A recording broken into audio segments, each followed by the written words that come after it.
အားလုံးပဲမင်္ဂလာပါရှင်ချိုကိုကင်း channel မှာပြန်လည်ကြိုဆိုပါရရှင်ကျွန်မဒီနေ့လှုပ်ရှားမှလေးရတော့ငဖဲချင်းတုတ်ကလေးပဲဖြစ်ပါတယ်ရှင်အားလုံးပဲ like ပါကြည့်ရှုအားပေးကြပါဦးနော်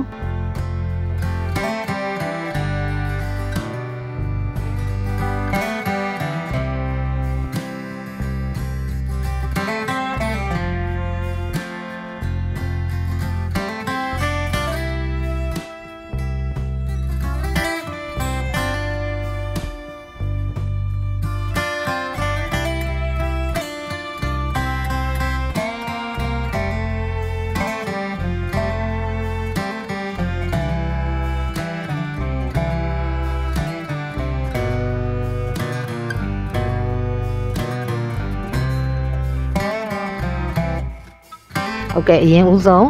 ငဖဲတုပ်ဖို့အတွက်ကျွန်မစက်သွန်နေပပလှေးပါမယ်ရှင်ငဖဲချင်းလေးရတော့ပေါ့နော်ကျွန်မလက်ဆောင်ရထားတယ်လက်ပုတ်တာငဖဲချင်းလေးပဲဖြစ်ပါတယ်ရှင်အရန်စားကောင်းပါတယ်ရှင်လက်ပုတ်တာငဖဲချင်းလေးရစက်သွန်လေးတွေကိုပပလှေးပါမယ်နော်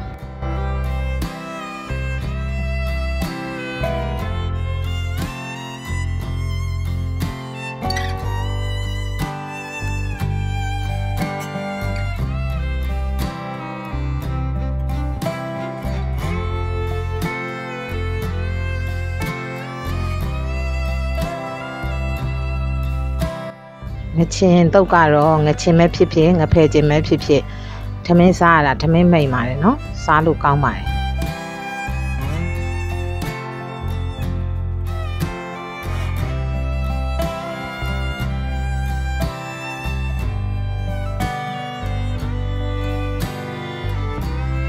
ပြီးသွားရင်တော့ကျွန်မငရုတ်သီးစိမ်းလေးလှီးပါမယ်ရှင်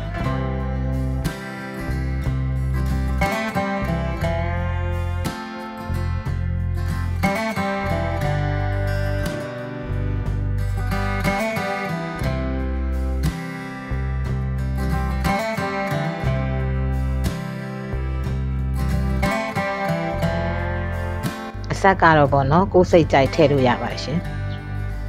အဆက်ကြိုက်ရင်တော့များများထည့်ပေါ့နော်မကြိုက်တော့လည်းနည်းနည်းပေါ့ပြီးသွားရင်တော့ကျွန်မငဖဲခြင်းလေးတွေကိုတေးသေးလေးတွေတုံးပါမယ်ရှင်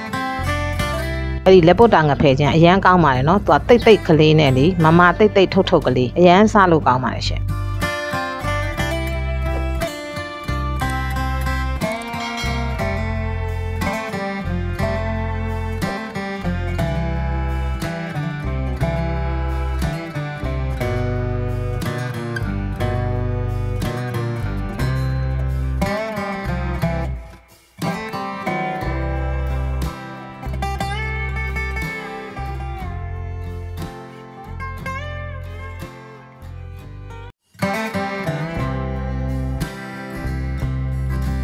โอเคပြီးသွားရင်တော့ကျွန်မနန်းနန်းပင်ထည့်ပါမယ်ရှင်နန်းနန်းပင်လေးထည့်တုပ်တာပိုကောင်းပါတယ်နော်မွှေးလေးနဲ့ပို့ပြီးတော့နန်းနန်းပင်ပါတဲ့အတွက်ပို့ပြီးစားကောင်းပါတယ်ရှင်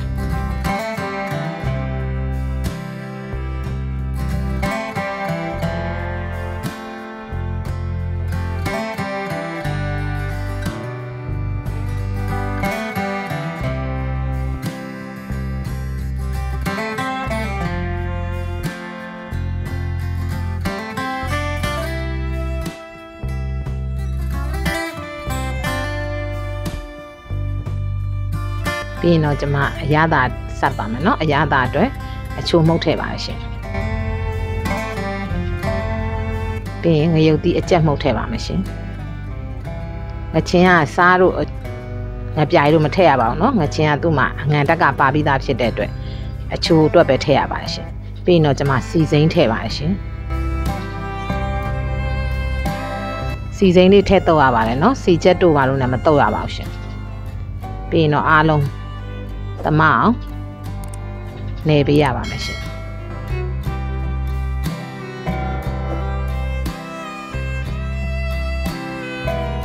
ဟုတ်ကဲ့အခုဆိုရင်တော့ထမင်းစားလို့လည်းမိန်နဲ့အရသာလည်းကောင်းမွန်နဲ့ငဖဲချင်းတုံးလေးရပါပြီရှင်ကျမရဲ့ဗီဒီယိုလေးတွေကိုကြိုက်နှစ်သက်တယ်ဆိုရင်တော့ like and subscribe လေးလုပ်ပြီးတော့အားပေးခဲ့ကြပါအောင်နော်